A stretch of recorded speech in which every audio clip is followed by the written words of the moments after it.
Hello foodies, I'm also foodie. ఇవాల్టి recipe సోరకాయ fry. ముందుగా సోరకాయను తొక్క తీసి చిన్న ముక్కలుగా కట్ చేసి పెట్టుకోవాలి.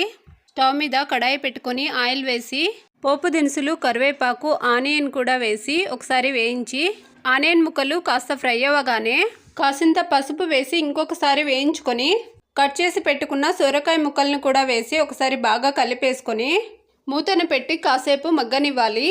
స్టవ్ని సిమ్లోనే ఉంచాలి. సొరకాయ ముక్కలు కాస్త మెత్తబడ్డాక కాసింత సాల్ట్ వేసుకొని అలాగే టమాటా ముక్కల్ని కూడా వేసి ఇంకొకసారి మూతను పెట్టి ఉడికించుకోవాలి.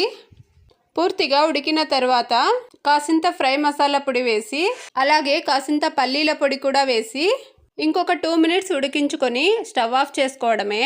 అంతేనండి, ఎంతో ఈజీగా టేస్టీగా సోరకాయ ఫ్రై రెడీ. సోరకాయ హెల్త్కి కూడా చాలా మంచిదండి. మీకు కూడా నచ్చితే లైక్ అండ్ సబ్స్క్రైబ్.